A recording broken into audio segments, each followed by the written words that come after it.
Somehow we got in Afghanistan also talking about that. And of course, that gives an opportunity for Pete Buttigieg to start talking. And I don't know what for, because he really didn't have anything to add other than, he was there for like 2 seconds. And he helped some people like go to the store or something. Like that's the extent of his military training. He's a mayor of a small town, and he really has no like strategic experience. He's not a part of any committees, any subcommittees, any Kiwanis organizations. He wasn't even a Boy Scout. And we're sitting there, we had to listen to him because he volunteered to drive people. He was a chauffeur, basically, in Afghanistan. Now, don't get me wrong. It's dangerous being a chauffeur in Afghanistan. Okay? I get that. All right? But to act like Mayor Pete has some vast, experience and military experience is just horrible. It doesn't make sense, and it just doesn't. Okay? Most Americans do not want us in the Middle East, bogged down in wars, in harm's way, for any reason whatsoever. They don't like the reasons for why we went.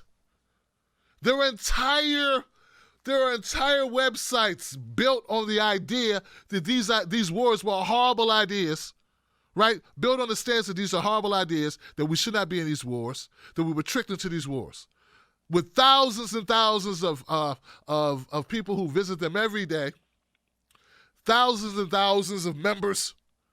America doesn't want us in these wars, and Americans want our people to come home. And Bernie Sanders was the only candidate with enough cojones to be like, we need to bring everybody home. Now, Mayor Pete is the ones he's like, well, we need to leave a certain amount of people there for no reason other than, because we need to do this, because we need to have diplomacy at the forefront and at the back front and at the side front. We need to have more of a conversation about what we need to be. And there's no reason why we can't have that conversation be about, it's like, what are you talking about, man? I tweeted it out about Pete. I said, guys, Pete has the uncanny ability to use the most amount of words to say the least amount of important things. He's demonstrably, ineffectively, but effectively, ostensibly, disruptively, interrogatorially, tangentially, simplistically, descriptively, the most adverb using, indubitably, unnecessarily, candidate on any stage or ceremony or event. And he just keeps yipping and yapping. And only to those who love to hear big words. Those are the people that he appeals to. That and people in Hollywood who want to look like they like gay folks. So they want to cozy up. This is the way they make points. And a lot of what people do is for that. They do it for appearances. Well, if you support him, you look progressive. What's he stand for? I have no idea. What did he just say? I have no idea. I fell asleep while he was talking. I don't know what his responses were for 90% of this stuff. But if you say you support him, people go, okay. All right. Give her a job, Give her a job. All right. Tom Stein called out Mayor Pete for Mayor Pete's being a millennial, but not giving a damn about millennials like having a planet when they grow up. or for their kids, right? So Tom Stein made a good point there. I think it's a relevant point, but it's sort of like what Pete does. See, there's a lot of sellouts. See, as a black man, we tend to believe that sellouts only pertain to black people who sell out black folks. No. There are other sellouts besides Steven from Django. There are sellouts like Mayor Pete. He sells out everybody, but particularly younger people. Yeah, he's the youngest candidate in the race because he beats Tulsi Gabbard by about 6 months. And about, 6,000 hours of McKinsey and company employment. But the point is, like Mayor Pete, he sells out Americans, he sells out millennials because he's the young guy who should be talking like, hey, we need to fix this planet. We need not let our kids, have to be saddled with a horrible planet. Instead, he's like the other way.